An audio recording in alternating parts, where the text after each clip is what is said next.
Here's what I think are the takeaways from the Netflix series Love is Blind. Hey guys, welcome back to 5-0-100-0.com. I am... Fuck it! That stands for the fittest underdog guru using intelligent tactics. All right, guys, I got a little time here. Don't want to waste time, waste your time. But about to go into another online client. But I wanted to drop this quick video because during this time, depending on where you are in the world, usually qualify everything by United States, but there's a lot of us being at home and quarantined, right? So I'm the kind of person that will not watch television, whether it's a reality show, a movie, anything outside of work-related content.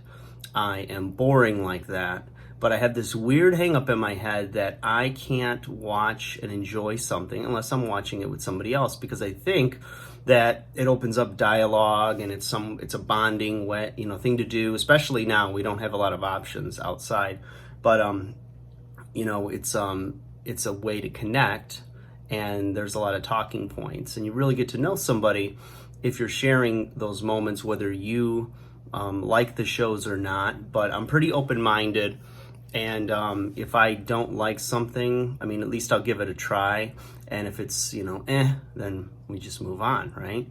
So my girlfriend had got a recommendation from her massage therapist to watch this reality type elimination type of show, Love is Blind. So if you've seen it, you know what I'm talking about. For those of you that haven't seen it yet, I suggest you check it out. It's very interesting, and I didn't know if this was going to be done like a bachelorette type of show, which I really don't like those shows at all. And I would find myself making snarky comments because it's just not based in reality, and it comes off super fake. And I did TV, okay? I did reality TV, so I know how it works and when something is just not shot very well. So this show at first impression, believe me, no spoilers, so don't worry about that.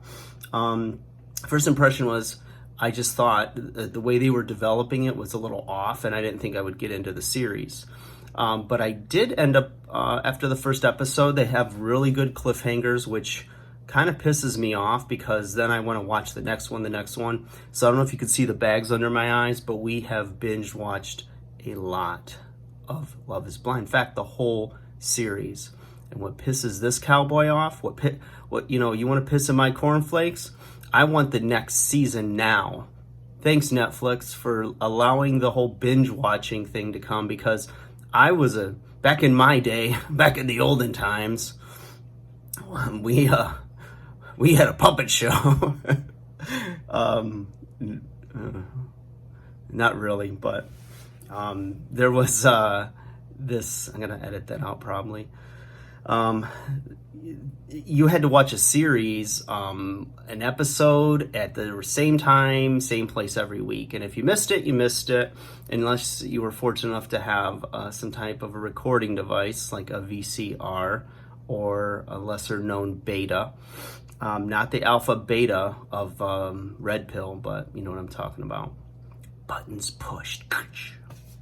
So, I'm watching this, and it was just, the cliffhangers were good, and the development of each one of the relationships was, they spent a little more time on some than others, but in the end it made sense why.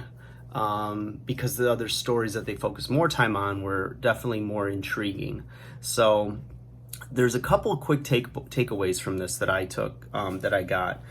For men, my undersized underdogs, if you're looking to date, you're looking to attract the right woman into your life for a long-term relationship, then these are the two things I think you can take away. So if you've got a girlfriend, or watch it with your sister, your mom, whoever is in your life, and it's always interesting to get a female perspective, and that'll help you too, to kind of get the playbook of the opposite team quarterback, not in an effort to manipulate, but in an effort to understand their thought process being perhaps different than yours. So the first thing was be yourself. So again, no spoilers, but there were men and women alike that it wasn't, some were evident and some didn't really, at least to me, jump out as them not being themselves, because they were who they portrayed. But then as the series developed, and as soon as, people get comfortable in front of a camera, they start to let their guard down. You start to see who they really are. Or in these cases, once the alcohol was flowing, the truth serum was out, and it came out, and they didn't remember the next day.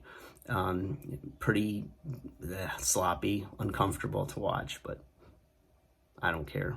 I'll if you want to broadcast your misery and your train wreck life, I'll learn from it, and I'll be thankful for not having that. I should stop doing that. Oh, there's my gum. There's my other gum. I think I have just enough gum in my mouth right now. I don't look like a chipmunk today. So, anyways, don't distract me with questions about my gum. Pay attention, all right? Don't make me put on my glasses and a pen behind my ear so I look smart, okay? I don't want to perpetrate a fraud. So, be yourself. Be you, right? I did a video on that. What's the most essential vitamin for dating? Be you. That's the most essential. All right. Second point, stand up for what you want. Don't settle. Okay. There's a couple where one, I'm not even going to use gender because I don't want to give away anything, but one person had two different love interests, one a stronger love interest than the other. And when she found out the stronger one wasn't sure about her, she gave it away. Then settled for the other guy. And my opinion is that the way it looked was that he spent the rest of the series chasing her validation. And the one thing you're going to get from that is what you're going to lose, and that's a woman's respect. When you're trying to chase her validation, you come off as weak, needy, and not confident.